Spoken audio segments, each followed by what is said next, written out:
How to tell in 2 easy ways that your chain has seen better days. It's shot and in a dangerous condition. Number 1 then, if you can pull the chain and see daylight between the chain and sprocket teeth, that is not a good sign. But that is exactly what we're looking for. That is a really good example. Number 2, look at the play between the links.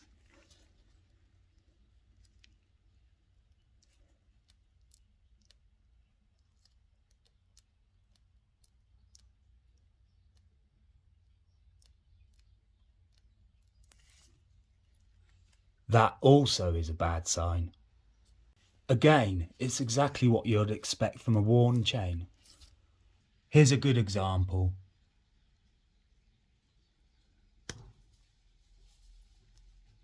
No chance of seeing daylight through there.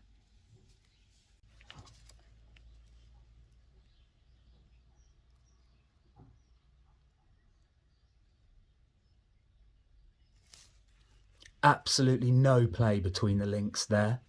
Now we've established at minimum the chain is toast. It needs replacing with the front and rear sprocket at the earliest convenience. All 3 are replaced together so you get the maximum lifespan from them. If you only replace 1 or 2 of these components, then the new parts will prematurely wear, resulting in wasted money. And as always, I'm going to thank you for getting this far. I really appreciate that support. Hopefully you enjoyed this upload or even learnt something. MOTO Machines out.